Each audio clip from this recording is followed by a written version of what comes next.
प्रिय विद्यार्थियों, मैं डॉक्टर वैशाली देहुपुरा।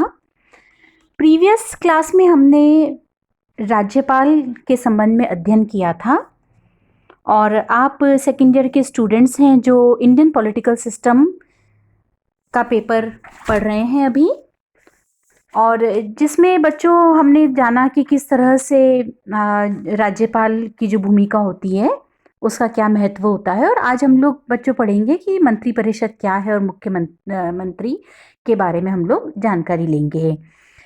तो पहले भी हमने जिक्र किया था इस बात का कि संविधान द्वारा राज्यों में भी संसदीय शासन व्यवस्था स्थापित की गई है और संसदीय शासन में वास्तविक कार्यपालिका शक्ति मंत्रिपरिषद में निहित होती है, जो कि राज्य की विधानसभा के प्रति उत्तरदायी होती है। भारतीय संविधान के अनुच्छेद 163 के अनुसार उन बातों को छोड़कर जिनमें राज्यपाल स्वविवेक से कार्य करता है, अन्य कार्यों के निर्वाह में उसे सहायता प्रदान करने के लिए एक मंत्रिपरिषद होगी जिसका प्रधान मुख्यमंत्री होगा। मुख्यमंत्री की नियुक्ति राज्य के मंत्रिपरिषद के गठन का पहला चरण है। राज्यपाल मुख्यमंत्री की नियुक्ति करते हैं और फिर मुख्यमंत्री की सलाह से अन्य मंत्रियों की नियुक्ति की जाती है। निश्चित परंपरा यह है कि राज्य की विधानसभा के बहुमत दल के नेता को मुख्यमंत्री पद पर नियुक्त किया जाता है, लेकिन यदि किसी एक राजनीतिक दल को स्पष्ट बहुमत प्राप्त न हो या बहुमत प्राप्त दल या विभिन्न दलों द्वारा बनाए गए किसी संयुक्त मोर्चे का कोई निश्चित नेता न हो, तो राज्यपाल मुख्यमंत्री की नियुक्ति में स्वविवेक का प्रयोग कर सकता है। अन्य मंत्रियों का चयन मुख्यमंत्री करता है और जो मंत्रियों के नाम होते हैं, जो उनके विभाग जिनको वो देना चाहता है, इसकी सूची मुख्यमंत्री द्वारा राज्यपाल को दी जाती है। तो मंत्रियों का जो चयन होता है उसमें मुख्यमंत्री की व्यवहारिक दृष्टि काम आती है। वह कोशिश यही करते हैं कि राज्य के जो सभी क्षेत्र हैं, सभी वर्ग हैं, उनको उचित रूप से प्रतिनिधित्व मिले और सामान्यतः मुख्यमंत्री द्वारा अपने ही दल में से मंत्रिपरिषद का निर्माण किया जाता है, जिससे कि एक इकाई के रूप में सब कार्य कर सकें। प्रभावशाली जो सदस्य होते हैं दल के, उनको मंत्रिपरिषद में स्थान दिया जाता है। वे मुख्यमंत्री के विश्वास पात्र भी होने चाहिए और नेतृत्व के गुण भी उनमें सम्मिलित हो, प्रशासनिक योग्यता हो। मंत्रिपरिषद के सभी सदस्यों के लिए जरूरी है कि वे विधानमंडल के किसी सदन के सदस्य हों। यदि कोई व्यक्ति मंत्री पद पर नियुक्ति के समय विधानमंडल का सदस्य नहीं है, तो उसके लिए 6 माह के भीतर विधानमंडल की सदस्यता प्राप्त करना आवश्यक होता है और यदि ऐसा करने में वह असफल हो तो उसे मंत्री का पद छोड़ना पड़ता है। मुख्यमंत्री के परामर्श के अनुसार राज्यपाल मंत्रियों में कार्य का विभाजन करते हैं। कभी कभी एक से अधिक विभाग भी मंत्रियों के पास रहते हैं। पद ग्रहण के पहले मुख्यमंत्री को राज्यपाल के समक्ष 2 शपथ लेनी होती है। पहली तो पद के कर्तव्य पालन की और दूसरी गोपनीयता की। मंत्रियों की भी विभिन्न श्रेणी होती हैं। कैबिनेट मंत्री होते हैं या मंत्रिमंडल के सदस्य जिन्हें हम कहेंगे। सेकंड कैटेगरी राज्य मंत्री की है और थर्ड कैटेगरी उप मंत्री की होती है। कैबिनेट के जो सदस्य होते हैं सबसे महत्वपूर्ण होते हैं। कैबिनेट के द्वारा ही सामूहिक रूप से शासन की नीति का निर्धारण होता है। दूसरे स्तर पर राज्य मंत्री होते हैं। कुछ राज्य मंत्रियों को तो स्वतंत्र रूप से किसी विभाग के प्रधान की स्थिति प्राप्त होती है और कुछ राज्य मंत्री कैबिनेट मंत्री के कार्य में हाथ बटाते हैं। और जो उप मंत्री वाली जो कैटेगरी है, उप मंत्री कैबिनेट मंत्री के सहायक के रूप में कार्य करते हैं। और जो तीनों ही स्तर के जो मंत्री होते हैं सामूहिक रूप से मंत्री परिषद कहलाती है। मंत्रियों के जो वेतन और भत्ते होते हैं वे विधानमंडल द्वारा निर्धारित किए जाते हैं। भत्ते, निवास और अन्य सुविधाएं इनको प्राप्त होती है। मंत्रिपरिषद का जो अधिकतम कार्यकाल है 5 वर्ष का रहता है और विधानसभा के विश्वास पर निर्भर करता है, क्योंकि विधानसभा का जो कार्यकाल है वह भी 5 वर्ष है। व्यक्तिगत रूप में किसी मंत्री का कार्यकाल मुख्यमंत्री के उसमें विश्वास पर निर्भर करता है। जो कलेक्टिव रिस्पॉन्सिबिलिटी का एक पार्ट है वो ध्यान रखना जरूरी है बच्चों कि मंत्रिपरिषद सामूहिक रूप से विधानसभा के प्रति उत्तरदायी होती है। यानी कि मंत्रिपरिषद के सदस्य साथ साथ डूबते हैं या साथ साथ तैरते हैं।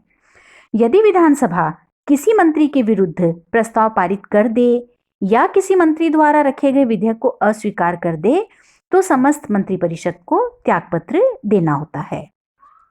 इस प्रकार मंत्रिपरिषद के द्वारा जो भी निर्णय लिए जाते हैं सभी मंत्रियों को उनका समर्थन करना होता है, चाहे व्यक्तिगत रूप से वो उससे सहमति रखते हो या नहीं रखते हो। और मंत्रिपरिषद की जो सबसे महत्वपूर्ण इकाई मंत्रिमंडल है, मंत्रिमंडल महत्वपूर्ण मामलों में निर्णय लेती है। मुख्यमंत्री जब चाहे इनकी बैठक बुला सकते हैं और समय समय पर इनकी बैठकें होती है जिनकी अध्यक्षता मुख्यमंत्री करते हैं। और मुख्यमंत्री यदि अनुपस्थित हो तो वरिष्ठतम मंत्री। मंत्रिमंडल की कार्यवाही के दो प्रमुख नियम हैं। सामूहिक उत्तरदायित्व जिसमें ये होता है कि भाई सभी निर्णय एक मत से लिए जाते हैं, जिसको भी हमने डिस्कस किया था। और गोपनीयता, जो निर्णय जो होते हैं गोपनीय होते हैं। मंत्रिपरिषद के हर सदस्य होता है गोपनीयता की शपथ लेता है और निर्णय गुप्त रखे जाते हैं। मंत्रिपरिषद बहुत ही महत्वपूर्ण कार्यों का निर्वहन करती है। राज्यपाल को सहायता और परामर्श देना, हालांकि 163 जो अनुच्छेद है उसमें इस बात को उल्लेखित किया गया है, लेकिन व्यवहार में जो राज्यपाल को राज्य शासन के संबंध में जो शक्तियां प्रदान की गई है उनका उपभोग मंत्रिपरिषद के द्वारा ही किया जाता है। महत्वपूर्ण निर्णय लेना, मुख्यमंत्री इन निर्णयों से राज्यपाल को सूचित भी करते हैं। राज्यपाल इस प्रक्रिया में मुख्यमंत्री को परामर्श अवश्य दे सकते हैं। राज्य की कार्यपालिका शक्ति मंत्रिपरिषद में निहित है। शासन की नीति को निर्धारित करना, उच्च पदों पर नियुक्ति के संबंध में राज्यपाल को परामर्श देना, विधानमंडल में शासन का प्रतिनिधित्व करना, कानून निर्माण का कार्यक्रम निश्चित करना और बजट तैयार करने जैसे महत्वपूर्ण कार्यों का निर्वहन मंत्रिपरिषद द्वारा किया जाता है। मंत्रिपरिषद के प्रधान को मुख्यमंत्री कहते हैं। मुख्यमंत्री राज्य की कार्यपालिका का वास्तविक प्रधान है। भारत के संविधान का अनुच्छेद 164 कहता है कि मुख्यमंत्री की नियुक्ति राज्यपाल करेगा। व्यवहार में राज्यपाल के द्वारा विधानसभा के बहुमत दल के नेता को ही मुख्यमंत्री पद पर नियुक्त किया जाता है। और इस संबंध में जो राज्यपाल का स्वविवेक है उसको हम इस पर बात कर चुके हैं बच्चों। मुख्यमंत्री के पास महत्वपूर्ण शक्तियां होती है, महत्वपूर्ण कार्यों का निर्वहन जो एक तरह से संपूर्ण जो राज्य प्रशासन का संचालन है उनके दिशा निर्देशों के आधार पर होता है। मंत्रिपरिषद का निर्माण मुख्यमंत्री द्वारा किया जाता है और इस संबंध में वो जो सूची है राज्यपाल को देते हैं जिसे राज्यपाल स्वीकार कर लेते हैं। मुख्यमंत्री द्वारा मंत्रियों के चयन में बहुत कुछ सीमा तक अपने विवेक के अनुसार कार्य किया जाता है और मंत्रियों को विभागों का बंटवारा, उनकी संख्या मुख्यमंत्री पर ही निर्भर करती है इनका निर्धारण करना। मुख्यमंत्री ही मंत्रिमंडल की बैठकें बुलाते हैं, अध्यक्षता करते हैं। जो बैठक का एजेंडा या कार्यसूची मुख्यमंत्री के द्वारा तैयार की जाती है। शासन के विभिन्न विभागों में समन्वय, यानी कि एक इकाई के रूप में शासन के जो सभी विभाग हैं वे कार्य करें, इस बात का प्रयास भी मुख्यमंत्री द्वारा किया जाता है। यदि सदस्यों में कोई मतभेद उत्पन्न हो तो सामंजस्य स्थापित करने के लिए मुख्यमंत्री द्वारा प्रयास किए जाते हैं।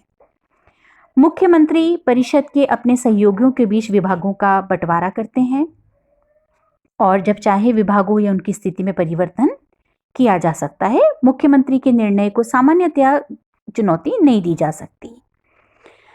संविधान के अनुसार मुख्यमंत्री पर यह भार है कि वह मंत्रिपरिषद और राज्यपाल के बीच संपर्क स्थापित करे। वह मंत्रिमंडल के निर्णयों की सूचना राज्यपाल को देता है और राज्यपाल के विचार मंत्रिमंडल तक पहुंचाए जाते हैं। सामान्यतः कोई भी मंत्री मुख्यमंत्री को सूचित किए बिना राज्यपाल से वार्ता नहीं करते हैं। राज्यपाल के साथ वार्तालाप के संबंध में मुख्यमंत्री जो जानकारी देता है वह आधिकारिक है। मुख्यमंत्री का दोहरा व्यक्तित्व होता है। एक और यदि वह शासन का प्रधान है तो दूसरी ओर विधानसभा का नेता। विधानसभा के नेता के रूप में मुख्यमंत्री को कानून निर्माण के क्षेत्र में महत्वपूर्ण स्थिति प्राप्त है। विधानसभा के नेता के रूप में राज्यों को विधानसभा भंग करने का परामर्श भी दे सकता है। मुख्यमंत्री सरकार का प्रधान प्रवक्ता है। राज्यों में बहुमत दल का नेता है, उसे दलीय ढांचे पर नियंत्रण प्राप्त होता है और यह स्थिति उनके प्रभाव में, शक्ति में वृद्धि करती है। तो कुल मिलाकर हम कह सकते हैं कि राज्य की जो संपूर्ण शासन व्यवस्था है उस पर मुख्यमंत्री का नियंत्रण होता है। मुख्यमंत्री पद के संबंध में व्यवहार में एक बात और देखने में आती है कि एक दलीय सरकार का मुख्यमंत्री अधिक शक्तिशाली होता है, लेकिन यदि मिलीजुली सरकारें हैं तो मुख्यमंत्री की जो शक्तियां हैं वे प्रभावित होती हैं। एक दलीय सरकार में भी इस बात पर मुख्यमंत्री की स्थिति निर्भर करती है कि उसे अपने राजनीतिक दल में कैसी स्थिति प्राप्त है। मुख्यमंत्री की स्थिति इस बात पर भी निर्भर करती है कि उसे केंद्रीय सरकार से किस सीमा तक समर्थन और सहयोग प्राप्त है। मुख्यमंत्री राज्य के शासन का प्रधान है और राज्य का सबसे लोकप्रिय जननेता है। तो बच्चों, ये तो थी मुख्यमंत्री की शक्तियां, और आज हमने जाना कि मंत्रिपरिषद किसे कहते हैं।